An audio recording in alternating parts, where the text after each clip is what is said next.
आपका दोस्त शैलेश लोढ़ा और मैं जानता हूं कि आप इस वक्त मेरा ही इंतजार कर रहे थे, क्योंकि रोज यानी कि हर शनिवार और रविवार की रात 10 बजे इस देश की परंपरा हो गई है वाह वाह क्या बात है देखना। और आप जानते हैं कि मैं जैसे आता हूं परंपरागत रूप से आपसे जरूर कहता हूं, कहूंगा भी, कहिए मेरे साथ वाह वाह क्या बात है।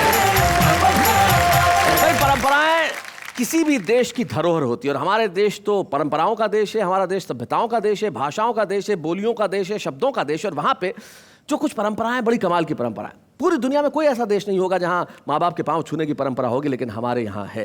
दिवाली के दिन दिए जलाएं, ये परंपरा हमारी है। होली के दिन हम रंगों से खेले, ये परंपरा हमारी है। लेकिन कुछ परंपराएं ऐसी होती है जैसे कि साहब बहस करना, ये हमारे ही देश में एक परंपरा बड़े खास है। जैसे एक साहब थे, उन्हें बहस करने की बड़ी आदत। जैसे उनका एक चेला उनसे मिलने के लिए आया, साहब सोफे पे बैठे हुए थे, तो चेला एक कुर्सी लेके बैठने लगा। तो साहब ने कहा भाई तुम मेरे पास सोफे पे बैठ जाओ। नहीं सर, बोले आप मेरे गुरु हैं, मैं आपके पास सोफे पे कैसे बैठ सकता हूँ, मैं आपसे एक कदम नीचे कुर्सी पे बैठूंगा। तो उन्होंने कहा अच्छा मतलब मैं सोफे पे बैठूंगा, तुम कुर्सी पे बैठोगे, और मैं कुर्सी पे बैठ गया तो चेला बोला सर मैं स्टूल लेके बैठ जाऊंगा। अच्छा अच्छा अच्छा। और बोले मैं स्टूल पे बैठ गया तो? बोले सर मैं तिपाई लेके बैठ जाऊंगा। बोले मैं तिपाई पे बैठ गया तो? सर मैं जमीन पे बैठ जाऊंगा। बोले मैं जमीन पे बैठ गया तो? बोले मैं सर खड्डा खोद के बैठ जाऊंगा। तो बोले मैं भी खड्डा खोद के बैठ गया तो? बोले उस पर मिट्टी डाल दूंगा। इतनी देर से बहस कर रहा है, समझ नहीं आ रहा है। हाँ, एक परंपरा तो मैं भूल ही गया साहब। परंपरागत रूप से एक युवती मेरे पास आके खड़ी होती है और बड़ा शानदार हाथ हिला के कहती है कि स्वागत है आपका। तो चलिए ये परंपरा भी पूरी कर लेते हैं। आओ भाई आ जाओ।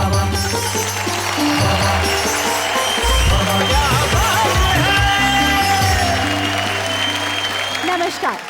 पारंपरिक परंपरा को प्रामाणिकता से निभाते हुए आप सबका स्वागत करती हूँ। एक मिनट, इस वाक्य का अर्थ समझा दें जरा। पारंपरिक परंपरा को प्रामाणिकता से निभाते हुए आप सबका स्वागत करती हूँ। अर्थ हम बाद में समझेंगे। सबसे पहले हमारे आने वाले कवियों के लिए कहते हैं वाह वाह क्या बात है। एक सीट पर दो महिलाएं बैठी थी और दोनों आपस में लड़ रही थी। एक महिला बोली कि प्लीज खिड़की को बंद कर दो, मुझे सर्दी लग रही है, निमोनिया हो जाएगा, मैं मर जाऊंगी। दूसरी महिला बोली नहीं मुझे गर्मी लग रही है, इस खिड़की को खोल दो, नहीं तो मेरा दम घुटेगा, मैं मर जाऊंगी। इतने में पीछे से एक यात्री बोला पहले इस खिड़की को बंद कर दो ताकि एक का दम घुटे और वो मर जाए, फिर इस खिड़की को खोल दो ताकि दूसरी को निमोनिया और वो मर जाए, और जब दोनों मर जाए तो हम सब शांतिपूर्वक यात्रा करें। वीणा वादिनी मैया मेरी पार लगा दे नैया, ये जीवन है भूल भुलैया, मैं ना मांगू ऐश रुपैया, मुझको देना है तो ये वर दे, मेरी झोली गीतों से भर दे।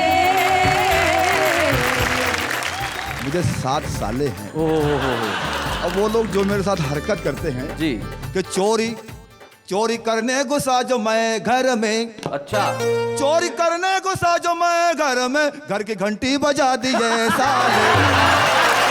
क्या साले, वाह वाह वाह वाह। जिंदगी कैसी है पहेली हाय। मेरे लिए गौरव का क्षण है। 1961 से लेकर 2013 तक योगेश जी ने कभी नहीं चाहा कि वो कैमरे के सामने आए, लेकिन मेरी मोहब्बत की वजह से आज वाह वाह क्या बात है कि इस मंच पे यहाँ उपस्थित है। ये आपके लिए, पूरे देश के लिए घनघोर तालियां बजाने का वक्त है योगेश जी के लिए। धूप उड़ाने के लिए पैसा, लक्ष्मी को मनाना चाहता हूँ, आजीवन खर्च करने के लिए यमराज पटाना चाहता हूँ। क्या बात है, बहुत अच्छे। इन टेंशन के मारों को फिर भला सहलाएगा कौन, इसलिए अंतिम सांस तक सबको हंसाना चाहिए। वाह वाह वाह, बहुत अच्छे, क्या बात है। बहुत बढ़िया, शुक्ला जी, बहुत अच्छे।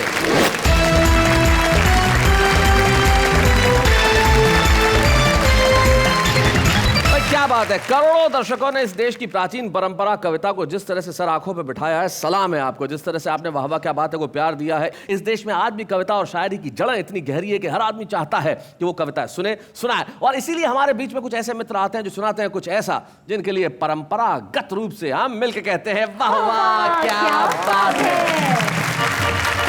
और हमारे ऐसे 3 साथी हमारे साथ में बैठे हुए हैं। कुछ तो बैठे हुए ऐसे बैठे हैं कि शायद उठेंगे ही नहीं। आराम से बैठिए मुजावर भाई, ठीक ठाक बैठे हैं, कुछ टेंशन है? बाजू में लता दीदी बैठी हुई है तो टेंशन की बात नहीं।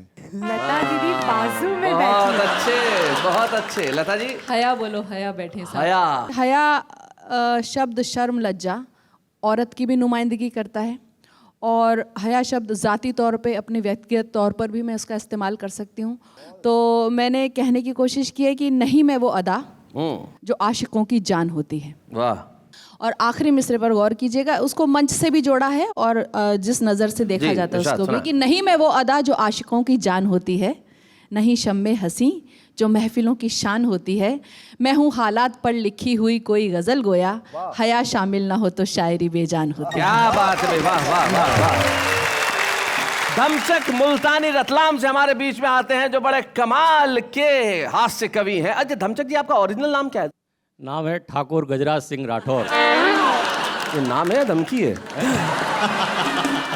तो फिर आप ये ठाकुर साहब एकदम धमचक कैसे हो गए? ये हास्य व्यंग का जब कविताएं मैं करने लगा जी तो पहली मुलाकात जब मेरे काका हाथरसी से हुई जी। तो उन्होंने मुझे कविता सुन के उन्होंने कहा यार तो बड़ा बमचक है, अच्छा। और बमचक धीरे धीरे धमचक हो गया। तो आइए इस महफिल की शुरुआत करते हैं, और महफिल की शुरुआत में तो धमचक होना चाहिए साहब। तो हम धमचक मुल्तानी जो रतलाम से हमारे बीच में आते हैं, बड़े कमाल के कवि, उनका अंदाज बड़ा निराला है। तो ठाकुर साहब जरा आइए, हम आपके लिए जरा तालियां बजाएंगे। धमचक मुल्तानी साहब।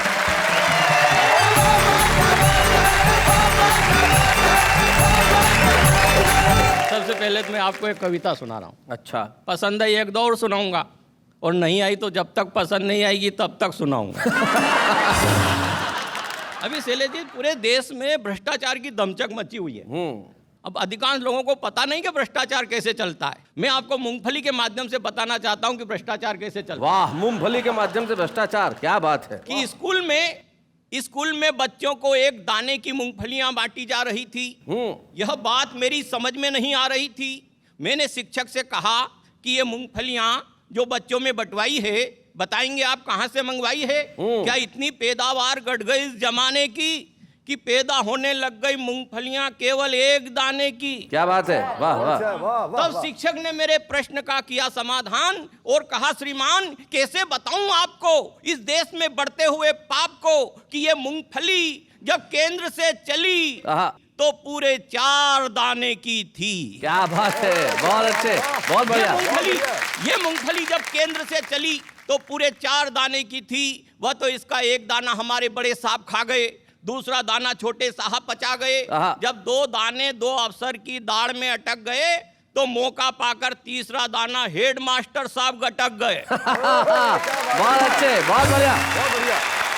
तो इस तरह की व्यवस्था चल रही आज देश में सरकारी खजाने की। ऊपर से मूंगफलियां तो आती है पूरे 4 दाने की, मगर भ्रष्टाचार की आंधी में बह जाती है। जनता तक आते आते 1 दाने की रह जाती है। क्या बात है, वाह वाह, बहुत बढ़िया, बहुत अच्छा। अब हम तो हमारे हिंदुस्तान में घूमते हैं, कभी समारोह में जाते हैं, कभी प्लेन में यात्रा करते हैं, कभी ट्रेन में यात्रा करते हैं, कभी कभी टैक्सी में यात्रा करते हैं, और बहुत सारे ऐसे अवसर आते हैं जब हमें बसों में भी यात्रा करना पड़ती है जी। मुझे याद आ रहा है, एक सीट पर 2 महिलाएं बैठी हुई थी और दोनों आपस में लड़ रही थी। एक महिला बोली कि इस खिड़की को बंद कर दो, मुझे सर्दी लग रही है, निमोनिया हो जाएगा, मैं मर जाऊंगी। दूसरी महिला बोली नहीं, मुझे गर्मी लग रही है, इस खिड़की को खोल दो, नहीं तो मेरा दम घुटेगा, मैं मर जाऊंगी। इतने में पीछे से एक यात्री बोला, पहले इस खिड़की को बंद कर दो ताकि एक का दम घुटे और वो मर जाए, फिर इस खिड़की को खोल दो ताकि दूसरी को निमोनिया और वो मर जाए, और जब दोनों मर जाए तो हम सब शांतिपूर्वक यात्रा करें। पीछे से इतने में कंडक्टर बोला, सांच को आंच नहीं है। अरे आप जिस खिड़की के लिए लड़ रही हैं उसमें कांच नहीं है।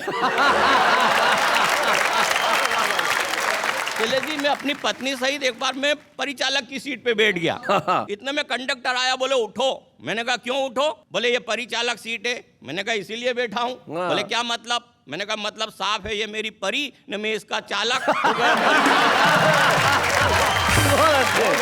बसों के माध्यम से यात्रा देखे कि सवारी बस भरी थी ठसाठस, जगह नहीं थी, फिर भी लोग चढ़ रहे थे। कुछ लोग चढ़ने के लिए कुश्तियां लड़ रहे थे। कंडक्टर जो मन में आए बोलता था, यात्रियों को कपड़ों की पोजीशन से तोलता था। मैंने कंडक्टर से कहा ये खटारा कब जाएगा? वह थोड़ी देर सोच कर बोला जब कचरा भर जाएगा। फरमाइए, मैंने कहा एक टिकट चाहिए। वो बोला कौन सी क्लास का दूं, फर्स्ट का, सेकंड का या थर्ड का? प्रश्न सुनकर मैं आश्चर्य में पड़ गया। मैंने कहा कंडक्टर तुम्हारा भेजा तो नहीं सड़ गया? अरे बड़ा विचित्र सवाल है, ये सवारी बस है या कि सिनेमा हॉल है? वो बोला 3-5 मत कीजिए, लेना हो तो टिकट लीजिए, अन्यथा जाइए, चलते फिरते नजर आइए। मैंने कहा प्लीज इतना तो समझाइए, फर्स्ट सेकंड व थर्ड में तकरीबन कितने रुपयों का अंतर आएगा? वो बोला अंतर इस प्रकार आएगा, जो फर्स्ट क्लास का टिकट खरीदेगा वो सीट पर अड़ा रहेगा, जो सेकंड क्लास का टिकट खरीदेगा वो खड़ा रहेगा, और जो थर्ड क्लास का टिकट पाएगा बस खराब होने पर धक्का लगाएगा। इतने में कंडक्टर ने घंटी बजाई, ड्राइवर बोला कर भला सो हो भला, और इसी उच्चारण के साथ मध्य प्रदेश का आर्यभट्ट चला। मध्य प्रदेश का आर्यभट्ट भाई, बहुत बढ़िया, क्या बात है, बहुत अच्छे। बस चली, धक्का आया, मैं पास खड़ी एक महिला से टकराया, भबक कर बोली ओ सूरदास दिखाई नहीं देता, सब पता चल जाएगा जब एक ही घूंसे में चोकटे का डिजाइन बदल जाएगा। उसकी बात सुनकर मेरे मन में क्रोध के भाव जगे, फिर सोचा इस महिला के कौन मुंह लगे। उसके साथ वाले सज्जन से कहा बाबूजी अपनी बीबी जी को समझाइए, बिला वजह डांट रही है, ऊपर से भेजा चाट रही है। सज्जन भंग के नशे में थे, तुनक कर बोले होश में तो हो मिस्टर, बीबी होगी तुम्हारी, मेरी तो है सिस्टर। इतने में कंडक्टर हस्तक्षेप करते हुए बोला भाई साहब व्यर्थ क्यों झंझटों में पड़ते हो, लड़ने की इतनी तमन्ना है तो चुनाव क्यों नहीं लड़ते हो, जीत जाओगे बंगले की हवा खाओगे, यहाँ लड़ोगे सीधे जेल जाओगे। जेल का नाम सुनते ही मेरे शरीर में सन्नाटा छा गया और मुझे पता ही नहीं चला मेरा रतलाम कब आ गया।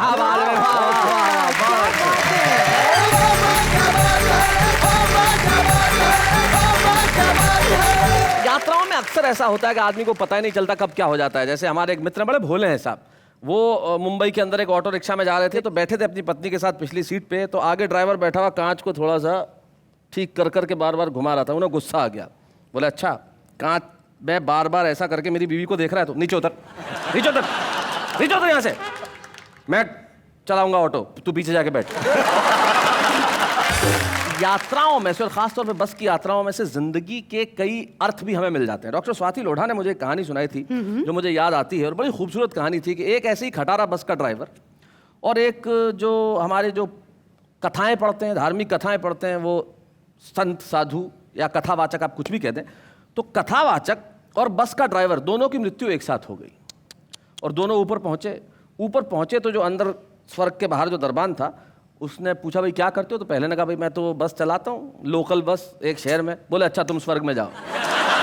आप क्या करते हो? बोले जी मैं कथा पढ़वाता हूँ, लोगों को धार्मिक ज्ञान देता हूँ। बोले आप थोड़ी देर वेट करो, और अंदर चला गया। अब ये जो कथावाचक थे बड़े परेशान, बोले अरे कैसा आदमी है, ड्राइवर को भेज दिया और मुझे वेट करा रहा है। तो उसको बुलाया, बोले बात आपको तमीज़ नहीं है, वो तो बस का ड्राइवर था और आपने उसे भेज दिया, और मैं तो कथावाचक हूँ, जब मैं कथा पढ़ता हूँ तो लोग भगवान का नाम लेते हैं और आप मुझे बाहर खड़ा कर रहे हैं।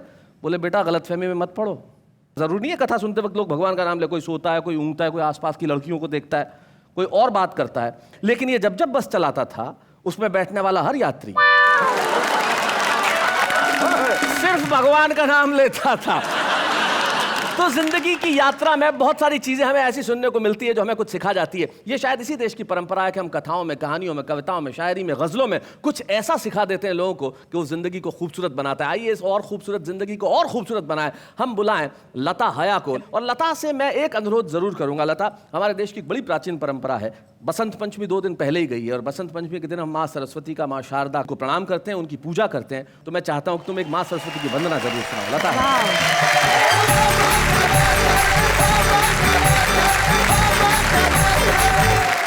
मैं सरस्वती पुत्री होने के नाते वंदना प्रस्तुत कर रही हूँ। और शैलेश जी, मैंने एक अलग ढंग से कहने की कोशिश की, सीधी सादी दिल की बात है। वो जैसे पारंपरिक एक हुआ करती थी वंदनाएं संस्कृत में, मैंने बिल्कुल हटके कहने की कोशिश की। सुनिएगा। हे वीणा वादिनी मैया मेरी पार लगा दे नैया, ये जीवन है भूल भुलैया, मैं ना मांगू ऐश रुपैया, मुझको देना है तो ये वर दे। क्या बात है, मेरी झोली गीतों से भर दे। तेरे पूजन की मैया मैंने नई निकाली, क्या बात है, तेरे चरणों में रख दी अपनी रचना की थाली। चिंतन का कुमकुम लाई हूँ और मनन की माला, खोल मेरे मस्तिष्क द्वार का अपने कर से ताला। चरणामृत दे मुझे लगन का, चरणामृत दे मुझे लगन का, और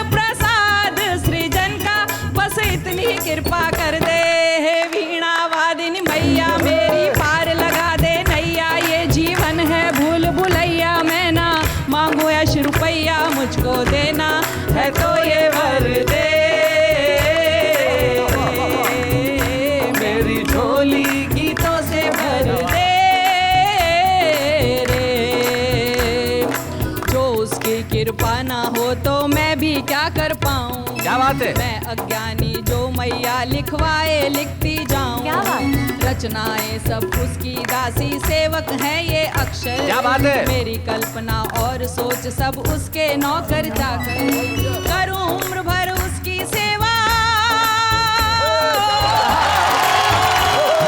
करूं उम्र भर उसकी सेवा, और ये चाहूं मेवा, बस मुझको सोच प्रखर दे। वीणा वादन मैया मेरी पार लगा दे नैया, ये जीवन है भूल भुलैया, मैं ना मांगू ऐश रुपैया, मुझको देना है तो ये वर दे। मेरी झोली गीतों से भर दे रे। क्या बात। वाह वाह, क्या बात है लता जी। सही कहा आपने लता जी। सचमुच आपने जो मांगा कि मेरी झोली गीतों से भर दे, तब मुझे कवि की 2 पंक्तियां याद आती है। वो बहुत बढ़िया बात कहते हैं। वो कहते हैं कि मुस्कुराती जिंदगानी चाहिए और काव्य में ऐसी रवानी चाहिए, सारी दुनिया हो जाती है अपनी, बस एक उसकी मेहरबानी चाहिए। वाह वाह। और आपने उनकी मेहरबानी मांगी, बहुत बहुत खूबसूरत ढंग से क्या सुनाया। बात क्या है। बात। जी बहुत बहुत शुक्रिया। और अब मैं एक गीत प्रस्तुत कर रही जरूर। हूँ। मैंने एक बुलबुल के ज़रिए बताने की कोशिश की कि बुलबुल जंगल से उड़कर यहाँ शहर में आ जाती है। भ्रष्टाचार है, महंगाई है, सियासत है, दहेज है, जो भी समस्या उनको मैंने अपने तरीके से कहने की कोशिश जी, की। सुनाएं। धीरे धीरे धीरे धीरे बोल बुलबुल गीत सुनाने आई, गीत सुनाने आई, गीत सुनाने आई। कुछ गीत प्यार के, कुछ बहार के, कुछ श्रृंगार के लाई। हालांकि मुझे अच्छा लग रहा है, म्यूजिक बज रहा है। मुझे इस गीत के लिए कई लोगों ने बोला कि वीडियो बनवा डालिए। जी। वो तो नहीं बना, देखो, आज लेकिन आपका वीडियो बन रहा है। आज वीडियो बन रहा है। कहते हैं ना कि मौसम भी है, मौका भी है, दस्तूर भी है, जी, तो आज बिल्कुल। आप भी है, गीत भी है, म्यूजिक भी है और मुजावर भी है। भाई क्या बात है, वीडियो तो बन रहा है। मैं चाहती हूँ कि इस गीत के कोई भी बंद मुझे ना सुनाने पड़े। लेकिन शैलेश जी, बहुत अफसोस की बात है, मैंने सन 1993 में ये गीत कहा था, तब से मुझे एक भी बंद उसमें से काटा नहीं जा रहा, क्योंकि समस्याएं कहीं खत्म होने का नाम नहीं ले रही। अब सुनिएगा। सुनाएं। एक रोज में पूजा करने, क्या बात है। भक्ति की गागर भरने, मंदिर जो लगी उतरने, वहाँ देखे खून के झरने। मंदिर मस्जिद का पंगा, मजहब को कर गया नंगा, हैरान खड़ी थी गंगा और पल में हो गया दंगा। फिर राम नाम सत बोल मैं वापस जंगल को आई, धीरे धीरे बोल बुलबुल गीत सुनाने आई। एक रोज गई जब थाने, जुल्मों की रपट लिखाने, कोई माने या ना माने, मैं जानूं या रब जाने। इल्जाम लगा कर झूठा, वर्दी वालों ने कूटा, फिर जिसने चाहा लूटा, विश्वास का भांडा फूटा। कुछ बोल ज़बाना खोल, इस जा कुआं उस जा खाई, कुछ बोल ज़बाना खोल, इस जा कुआं उस जा खाई। धीरे धीरे बोल बुलबुल गीत सुनाने आई। और देखिए, कशकोल भिक्षा पात्र को बोलते हैं। अब सुनिएगा जी। एक रोज में दफ्तर दफ्तर, भटकी डिग्री को लेकर, जूते फाड़े दर्जन भर, नहीं मिली नौकरी क्यों कर, या काबिल सोग मनाए, ना अहल नौकरी पाए, अब हंसा दाना खाए, कौए मोती चुग जाए। फिर लिए हाथ कशकोल, बोलो जय जय रिश्वत माई। धीरे धीरे बोल बुलबुल गीत सुनाने आई। एक रोज कचहरी आई, पेशी की थी सुनवाई, पर आके बड़ी पछताई, मैं फंस गई राम दुहाई। इंसाफ वही पाता है, कुर्सी जिनकी माता है, चलता जिनका खाता है, या गुंडा बन जाता है। सब गोलमाल है गोल, जब कातिल हो मुंसिफ भाई। क्या बात है। धीरे धीरे बोल बुलबुल गीत सुनाने आई। और जितने भी लोग इस बंद को सुन रहे हैं, इस समस्या को बड़ा गौर से देखें, और अगर मेरी बात उनके दिल पे उतरे तो दहेज लेना बंद करें। सुनेगा। एक रोज मेरे घर वाले, क्या बात है? बिन देखे और बिन भाले, ले आए लड़के वाले, कुछ अकड़े कुछ नखराले, लड़का हो काना काला, लड़की पर चाहे आला, मांगे रुपयों की माला, क्या गड़बड़ घोटाला। यहाँ रिश्तों का भी मोल, इस बाजार में है महंगाई। धीरे धीरे बोल बुलबुल गीत बनने, हाँ चली इलेक्शन लड़ने, वाह, वाह। हर जुल्म सितम से अड़ने, जनता की सेवा करने। पर मुझ में कमी थी थोड़ी, कोई पैसा पास न कौड़ी, कोई खून किया नहीं चोरी, भाई टिकट नहीं था सॉरी। है नेताओं का कॉल, कुर्सी अपनी कौम पर आई, धीरे धीरे बोल बुलबुल गीत सुनाने आई। क्या और तुम्हें बतलाऊं, बेहतर है अब उड़ जाऊं, पैगाम यही दे जाऊं और चीख चीख कर क्या बात है? गाऊं। हम गीत प्रेम के गाएं, हर मजहब को अपनाएं, जुल्मों से मिल टकराएं, इंसान नेक बन जाए। ये जीवन है अनमोल, क्या हिंदू क्या सिख ईसाई। क्या बात है? धीरे धीरे बोल बुलबुल गीत सुनाने आई।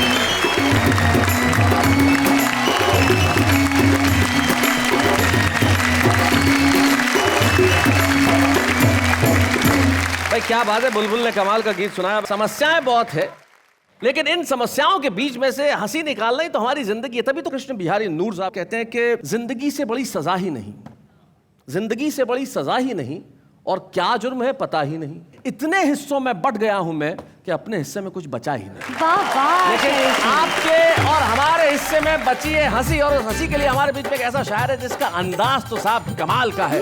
किसी भी चीज की नकल की जा सकती है, इनके अंदाज की नकल नहीं की जा सकती है। एक ही है, वन पीस, मुजावर मालेगांव में।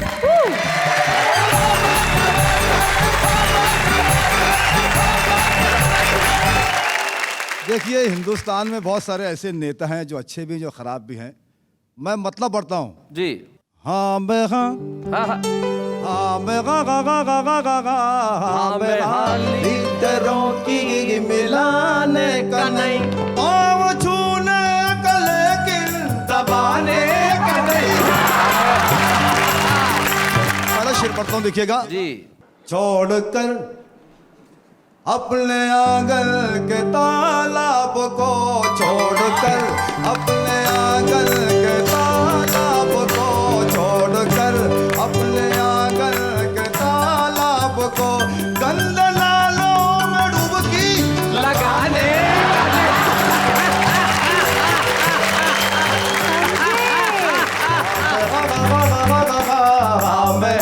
लीडरों की मिलाने का नहीं। शैलेश जी, जी। ये शेर बहुत खास आमद करें जी इरशाद। कि एक नेता, एक नेता, एक नेता ने मुझको दिया मशवरा, एक नेता ने मुझको दिया मशवरा, एक नेता ने मुझको दिया मशवरा, बात करने का लेकिन निभाने का नहीं। लीडरों की मिलाने का नहीं, हाँ मैं शैलेश जी, जी। मुझे 7 साले हैं। अब वो लोग जो मेरे साथ हरकत करते हैं, जी। मैं एक एक साले की हरकत हाजिर करता हूँ, देखिएगा। मतलब 7 शेर हो गए आपकी गजल में, एक साले का एक शेर। भाई क्या बात है। घर में झगड़े लगा दिए साले,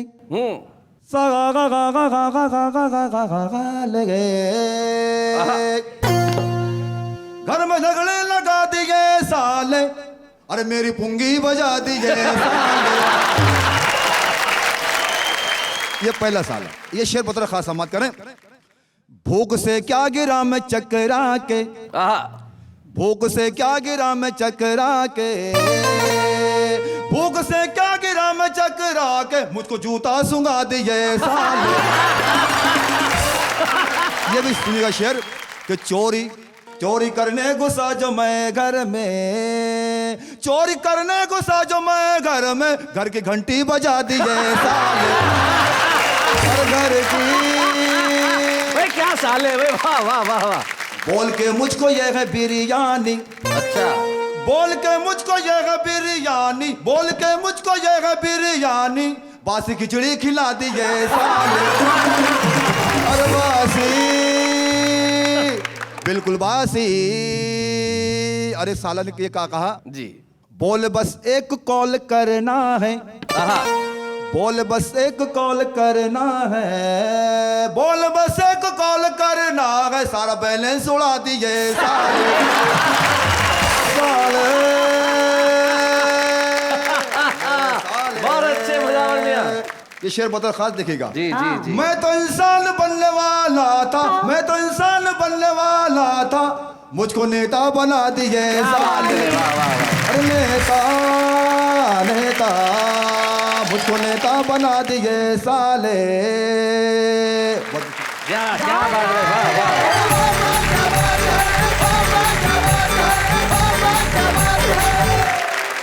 भाई क्या बात है मुजावर मियां, आपने कमाल कर दिया, बहुत अच्छा। जो आखिरी शेर पढ़ा वो तो निश्चित तौर पे तंज का एक बहुत बढ़िया शेर था। तब दिलजीत सिंह रील साहब हैं हमारे भोपाल के, एक बड़े पुराने शायर हैं, उनका एक शेर मुझे अचानक याद आ गया। वो कहते हैं एक नेता कहीं खो गया है, यार कहीं आदमी तो नहीं हो गया है। ये इस देश की हकीकत है और आपने उस हकीकत को जिस तरह से बयान किया भाई कमाल कर दिया। और आपके जो 7 साले हैं आपके, हर दिन आपका हफ्ते का जो 1 साले के नाम है, ईश्वर करे उन्हें लंबी जिंदगी बख्शे खुदा। तो हफ्ते के 7 दिन है जिनके सालों के नाम, ऐसे मुजावर मियां के 7 सालों को हम करते हैं प्रणाम। फुर्सत में हम पूछेंगे क्या है उनके नाम, लेकिन इस वक्त एक अल्पविराम। नमस्कार, अल्पविराम के बाद हास्य का अल्पाहार शुरू करने के लिए मेरे साथ कहिए वाह वाह, क्या बात है, बहुत बड़ी बात है। मेरे साथी कहाँ गए? शैलेश जी कहाँ हैं आप? विशेष मेहमान आने का टाइम हो गया है, उनका सेगमेंट है। और ये तो बता दीजिए कौन है हमारे विशेष मेहमान आज के? कहीं दूर जब दिन ढल जाए, शाम की दुल्हन बदन चुराए, चुपके से आए मेरे ख्यालों के आंगन में, कोई सपनों के दीप जलाए, दीप जलाए। वाह शैलेश जी, क्या बात कही है महफिल में। महफिल में कैसे कह दे किसी से, दिल बंध रहा है एक अजनबी से, हाय करे अब क्या जतन, सुलग सुलग जाए मन, भीगे आज इस मौसम में, लगी कैसी ये अगन। निसा गम पानी सारे गा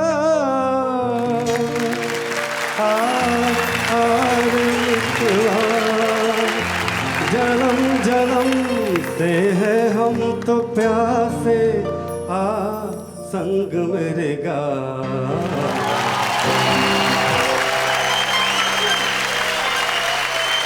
मैं जानता हूं इस वक्त आप बेताब होंगे जानने के लिए कि हमारे विशेष मेहमान कौन हैं। हम अभिनेता लोग भाग्यशाली होते हैं कि हमारे चेहरे कैमरों पर दिखते हैं और आप जानते हैं कि हम कौन हैं। लेकिन वो नगमे जिन्हें अभिनेता फिल्मी पर्दे पे गुनगुनाते हैं, उनके पीछे कौन होता है शायद आप उनकी शक्ल नहीं जान पाते, लेकिन वो उन्हीं की कलम का जोर होता है जो हमें मजबूर कर देता है झूमने के लिए, गाने के लिए, तालियां बजाने के लिए। कौन ऐसा शख्स होगा जो कहीं दूर जब दिन ढल जाए सुने और उसके आंसू न बहे? कौन ऐसा शख्स होगा जो जिंदगी की ये परिभाषा न जानता हो कि जिंदगी कैसी है पहेली हाय, कभी ये हंसाए कभी ये रुलाए। मैं अगर गीतों की गिनती करने बैठ जाऊं तो शायद पूरा दिन यही निकल जाएगा। एक ऐसा गीतकार जो 1961-1962 से हिंदी फिल्मों में गीत लिखता रहा, इतने लोकप्रिय गीत कि देश की हर जुबान पे वो गीत चढ़े हुए हैं। योगेश जी ने कभी नहीं चाहा कि वो कैमरे के सामने आए, लेकिन मेरी मोहब्बत की वजह से आज वाह वाह क्या बात है कि इस मंच पे यहाँ उपस्थित है। ये आपके लिए, पूरे देश के लिए घनघोर तालियां बजाने का वक्त है योगेश जी के लिए। स्वागत है सर, स्वागत है। सभी लोगों को मेरा नमस्कार। मैं शायद पहली बार स्टेज पे आ रहा हूँ तो बहुत नर्वस भी हूँ। अब चूंकि आ गया हूँ तो इसलिए कुछ ना कुछ सुनाना भी चाहिए। तो मैं फिल्मों के अलावा जो थोड़ा बहुत लिखा है वो आपको कविता में स्वागत सुनाए। तुम गंगा जल से हो पावन और अपावन मेरा जीवन। क्या बात है। कैसे मुझको अपनाओगे, मैं माटी हूँ तुम हो कंचन। क्या बात है, वाह वाह वाह वाह वाह।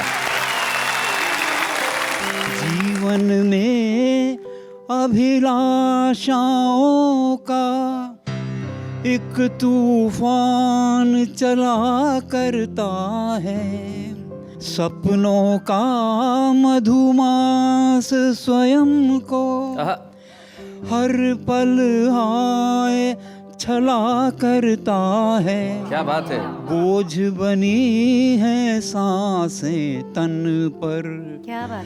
जीने का कुछ अर्थ नहीं है, फिर भी प्यार तुम्हारा मन में बनकर दर्द पला करता।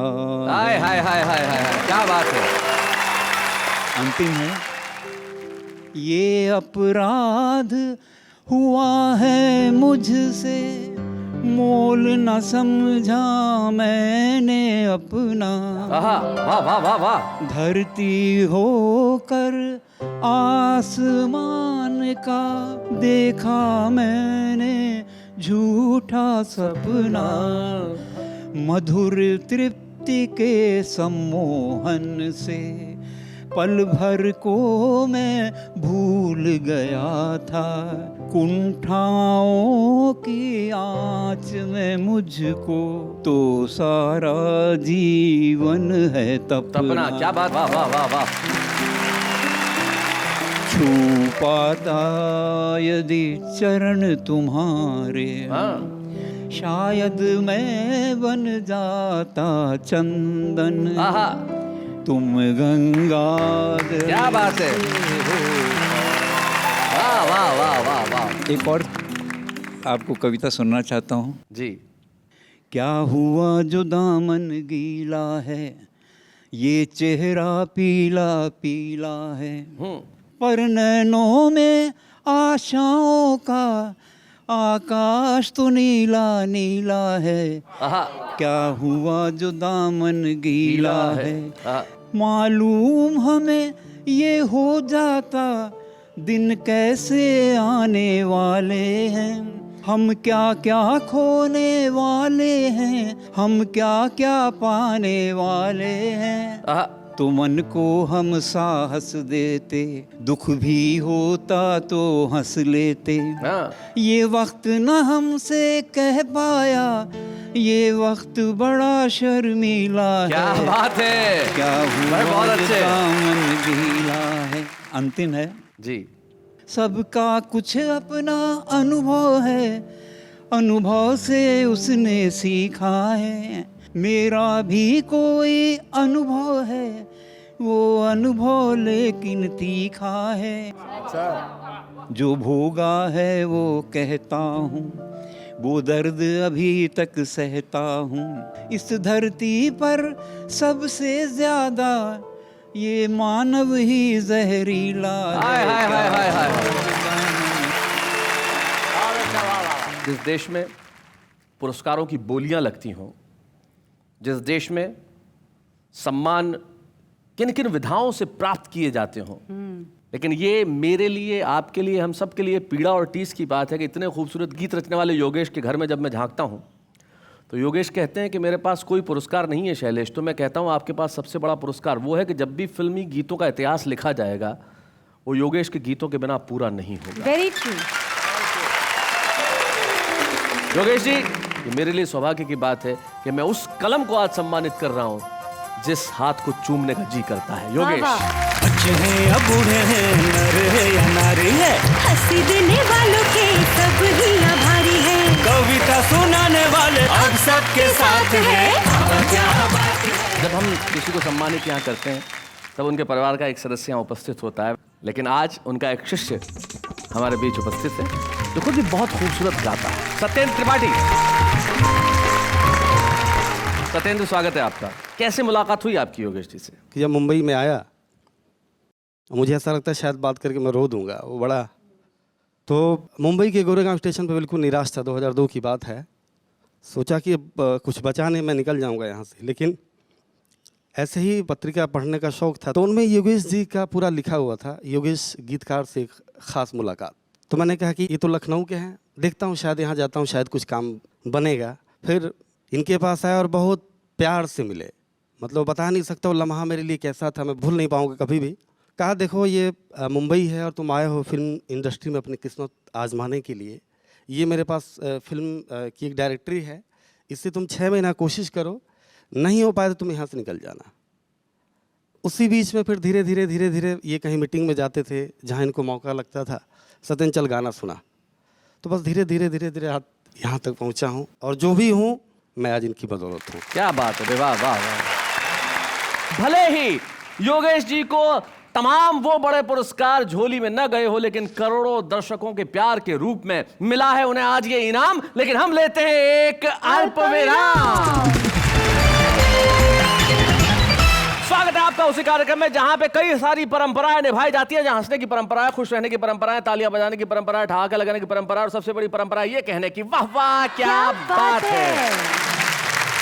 और जिस तरह से हमारे देश में खूबसूरत कविताएं सुनने की परंपरा है, एक परंपरा ये भी है कि हर व्यक्ति कविता लिखता है। कोई ऐसा व्यक्ति है ही नहीं जो कविता ना लिखता हो। 1 लाइन की, 2 लाइन की, 3 लाइन की। आम आदमी कैसे लिखता है जरा देखते हैं। प्यार ने इंसान को कैसे क्या बना दिया, किसी को कवि तो किसी को कातिल बना दिया। 2 फूल का बोझ ना उठा सकी मुमताज, शाहजहां ने उसके लिए ताजमहल बना दिया।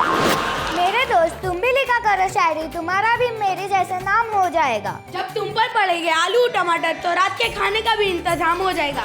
वादा है आपकी दोस्ती खास रहेगी, यादों की झलक दिल के पास रहेगी।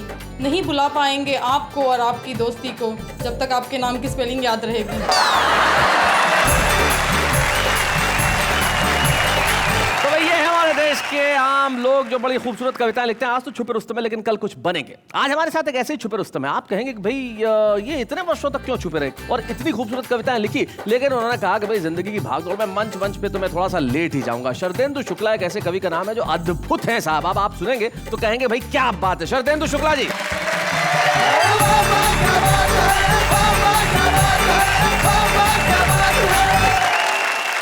आप सबको प्रणाम करता हूं और अपने दिल की बात इन पंक्तियों के माध्यम से जी डंके की चोट पर सुनाना चाहता हूं कि खूब उड़ाने के लिए पैसा लक्ष्मी को मनाना चाहता हूं, आजीवन खर्च करने के लिए यमराज पटाना चाहता हूं। क्या बात है, बहुत अच्छे। इन टेंशन के मारों को फिर भला सहलाएगा कौन, इसलिए अंतिम सांस तक सबको हंसाना चाहता हूं। वाह वाह वाह, बहुत अच्छे, क्या बात है, बहुत बढ़िया शुक्ला जी, बहुत अच्छे। जब बाबा वालों का फोन आया जी तो हमारी बेटी ने हमारी मिसेस को आपत्ति हमारी बताई कि मम्मी क्या बात है, पापा को समझाती नहीं।